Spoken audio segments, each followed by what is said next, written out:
Board games have always been my biggest hobby until today. In fact, I've been making miniatures and coloring them for years now.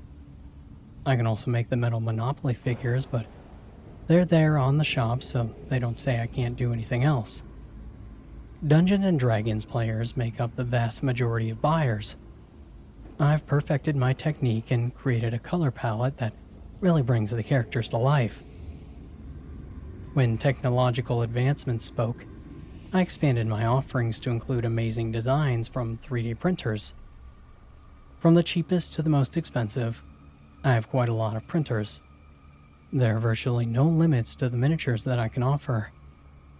Alternatively, I can print swords, hats, or even horses and inject them with color.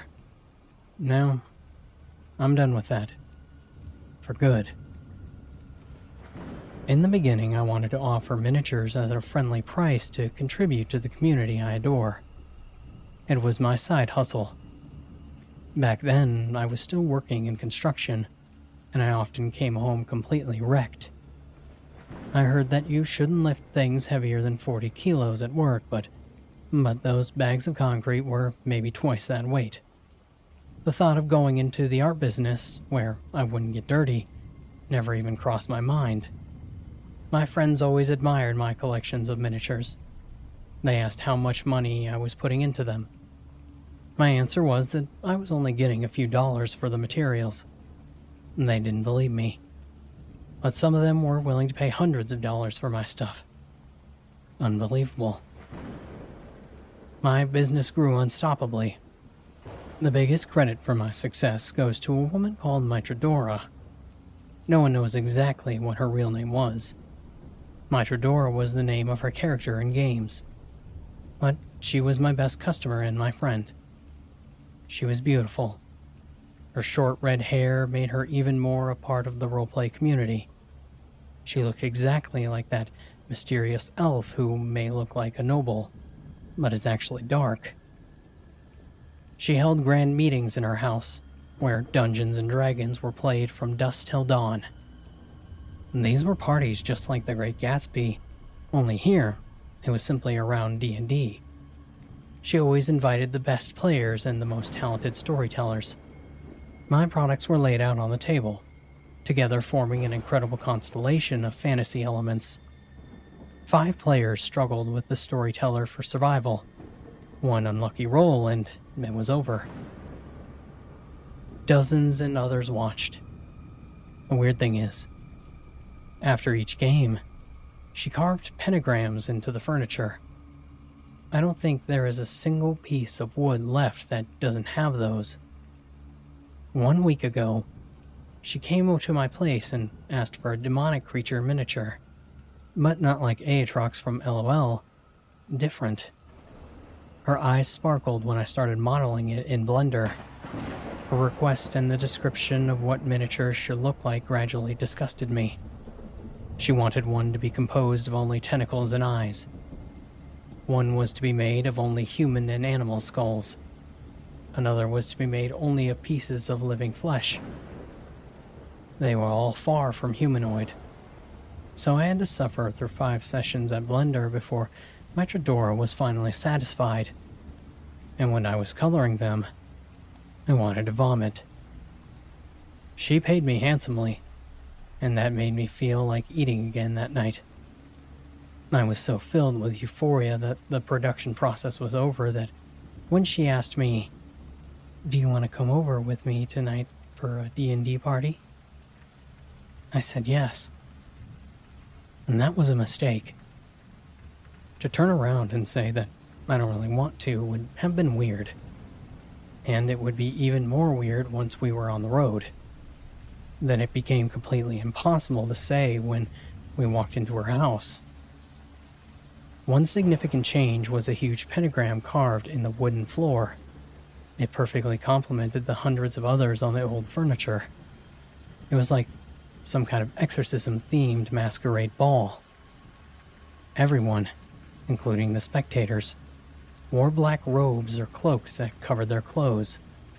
Each player stood at one end of the floor pentagram. In the middle of it was a round table. The table represented the entire game board, and every miniature of a mountain, shop, or dungeon was already in place. It was just waiting for the other player pieces. And she placed them on the table, one by one. I started to feel terribly sick again.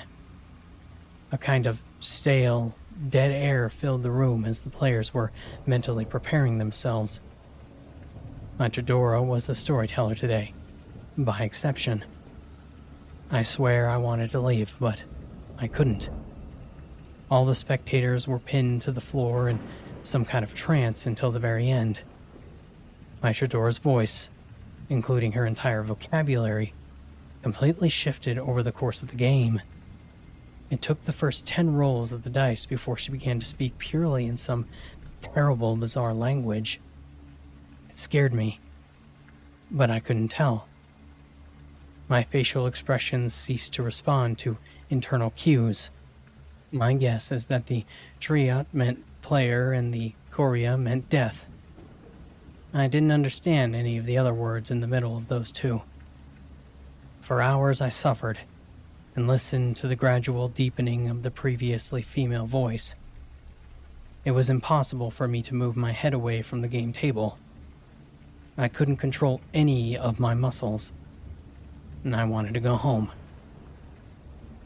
The last hour of this D&D session, when the sun was already rising, was the worst. Mithradona's voice came to life into an unintelligible demonic entity and began to articulate something, even though she wasn't speaking at all. The rest of the game was finished in that way. No one physical spoke, but the players reacted.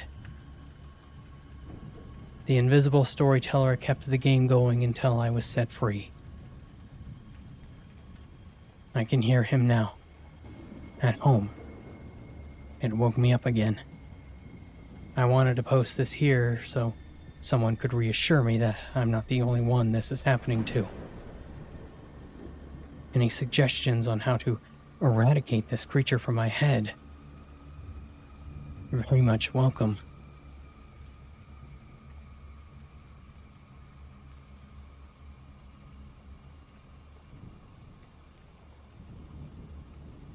This isn't my story, but I hope that I do it justice. I'm no great poet, and these words that I string together are but an inadequate shadow of the story that was told to me one cold wintry night. I was working in a pub in the East End of Glasgow. The Red Dog was a small public house nestled in the dark quiet of a hidden alleyway. Our clientele was old working class men, to whom winding down for the evening meant a pint and a shot at the slot machines. It was late, and I was cleaning the tables, anticipating that we'd be able to close early. The Red Dog had been quiet, unusually so. Our only remaining customers were an old regular, Bertie, whom I suspected had a drinking problem. He was a rather out-of-place looking philosophical sort, who wore a tweed jacket with leather at the elbows. "I'll have another whiskey, neat," the tweed jacket said. "Lagavulin, if you have it." We did, and it was an expensive whiskey, one we usually didn't touch. I blew the dust off the top and popped the cork, poured it into a little glass, and handed it to the gentleman who had tipped his glasses down onto his nose. "Long night," Bertie said to the tweed jacket, whom nodded his head. "It's about this time of night I like a good story. You look like a fellow with a good story, if you don't mind me saying." "I don't," the elder replied, twirling a coiled string of his salt and pepper beard around his finger. "I could tell you one if you'd like." I listened out of earshot, pretending to wipe down the bar. Bertie scooted closer to him. "I will relay the story in all its horrifying entirety, and perhaps you will see why it had struck with me even 5 years on, though I cannot mirror the poetic lyricism of the tweed jacket. I hope it will have the same effect as it did on me." I'm a social anthropologist, that is to say, a professional time waster. I suck up grant money, string together loose theories, and try to formulate, in my own way, the odd machinations in which communities form and function. I travel a lot for my job.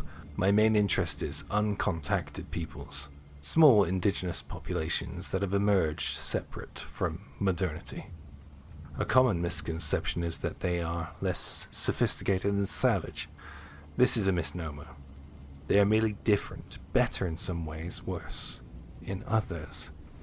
I was writing a paper on a rather obscure tribe in the Amazon. They had built their settlement in the crater of a giant meteor that had fallen 5 million years ago. They were master astrologists, fine craftsmen, and exceptional hunters. None of them spoke any English, but I had spent a year or two with a linguist trying to decipher their language. It was sufficient enough to hold a small conversation.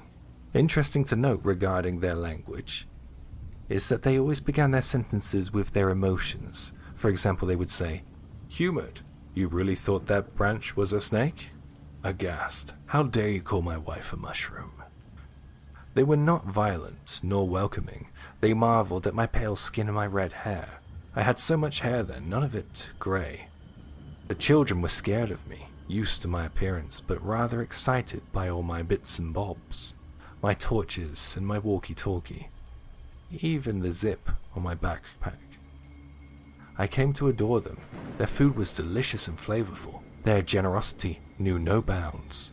I was fed like a turkey before Christmas. And no, they didn't try to eat me afterward. They were a matriarchal society, and the elderly woman made all the decisions. Young boys were interned under their grandmothers, taught to respect their wives and protect their daughters. The most perplexing part about the crater people, as I have come to call them, was their religion. For they had no benevolent god, only a devil. They called him Bodak. And by the great matriarch's account, he was not only real, but here, bound by some invisible glue to the crater in which they lived. "Calm. See him you can't," the matriarch waved her hands at me. "But this home, his home, you understand?" Interesting to note that home in the crater people's tongue is almost interchangeable with prison. Both mean the same thing to them. A home is confinement, a place in which you would have to stay. There is no escape, no leaving. Per my record, there have been no defectors of this lonely little tribe. Prideful. Our home too. She pointed to the ground. We have to stay. But why would you build your home in his home? If he was so very bad and as evil as you say, I asked her. Her eyebrows twisted in confusion. Why here? Why not up the hill where the sun is more plentiful? Confused, Bodak is here. So are we too. He fell from the stars, not meant to be here. Keep him here better. She informed me. Our burden to bear. So how does he communicate with you? I asked. She was slicing up some meat, being careful to strip it gently from the bone, which she put into a large clay pot. Nothing went to waste here. Their bone broth was spectacular. Or you with him. Cooperative. He communicates with us. Through our heads, only the weak ones. She pointed at a rather sorry-looking huddle of young boys. Why we teach them to be better. Only men? I asked. Like me? Curious. Yes, weak ones, not all men, just some. That's why we teach them. You need barriers in your mind. He can only get out if he has a weak one. He spreads like infection. If one catches, then another and another, she explained. Happened once. My son. I teach him to be strong, stop infecting, spreading, keep Bodak down, pour a lot of salt. Doesn't like salt. Could I speak to him, your son? I asked, bemused. If only you are strong. She laughed. She then gestured to a scar on my arm. I picked it up in the Second War. I see that you are. If only. What she didn't know was that I got the scar fleeing. I hid behind better men during the war. But that's a story for another day. This was all superstition, weak one or not. Nothing would happen to me. Her son was a fairly low-ranked male. You can tell this as their hair is shorter. The matriarchs cut hair, and it is considered a great honor for men not to have theirs cut at their yearly trims. The strong men all had hair down to their waists. They were not always muscled or physically fit, though. They were valued on their mental fortitude, their resistance to Bodak. Regretful. He comes when I have a drink of rotten fruit, he said. Rotten fruit is a form of alcohol that is considered sinful by the Crater people. It is not outlawed per se, and many of the short hairs still partake. He tells me to cut my brother down for his hair is longer, and that I should envy him. I resist, but I grow weak over time. He whispers, tells me that stars have names and I'm smarter for knowing them. I take my spear one night, but Mama come in and tell me to stop. Holds my head in her hands and tells me I'm loved. I stop, but she cut my hair bald after. I see. It was then that I had my idea. Perhaps this rotten fruit was the center of their great delusion. Hallucinogens have long guided man towards religious pursuits. There was only one way to find out. Could I have some rotten fruit? I asked him, uncomfortable. If you want. Mama says no, but it makes you feel warm inside. It tasted exactly like rotten fruit, just sour and wrong. It burned my throat and coiled my insides into a twisted rope of visceral gnaw. I lay in my hay bed and stared at the stars, drunk with euphoria and rot. It was then that I heard him. Medusa, Cascade, Sirius. But you know the names already. It said, deep and booming. It filled the air like a cloud of mushroom spores reaching, clinging to me. You hid whilst others fought. Your swollen brain hubris, prideful, envious, never lain with a woman, never worthy. You're not real, I said. There was dread pooling in the pit of my stomach. The voice sounded wrong, haunting. It had crept up from the bowels of my heart. I'm real. If you hear me, I'm inside of you. I came from far away, so far. I want to go farther, but they won't let me. The woman, the salt of the empty sea. But you will leave here soon, and I will come with you. I bid you not to strike now. Withhold your hatred for a different shore. Give me to others. Pass me on, pour me into glasses, and drink me into life once more. The voice never left. I hear him still. I sit now in your pub sipping whiskey. He is always in me, rotten fruit or not, a part of me, an infection of the mind. My boat came to pick me up the next day. My guide was a rather astute man of 40 years, armed with a rifle, and expecting some great outpouring of tribal warfare. The matriarch grabbed my head before I left. Her eyes were heavy with grief and fear. She knew, I think, that I had spoken to him. Perhaps her son had told her, or perhaps, and I believe this to be the case, there was some primal part of her that knew instinctively. They had buried the devil deep, but their god didn't sit in the clouds. He suckled babies at his teat and sang gentle lullabies to wayward sons. Resolute, I love you, she said to me. When my expression didn't soften, she put her knife to my hair. A loud bang and she collapsed to the floor in a pool of scarlet red. My guide looked rather pleased with himself. He whisked me away before the cries and spears were thrown. Savages, he doubtless thought, but the only savage was on the boat with him. That was his story.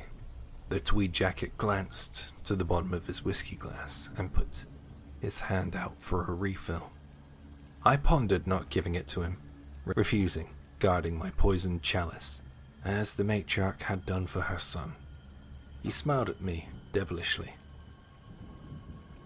as I poured, fearful gnawing tugging at my intestines. I was weak too, and I was so poor, Bertie. And when the tweed jacket and my old drunken faithful left, I poured myself a neat Lagolfen, the keys to the pub, jingling in my pocket.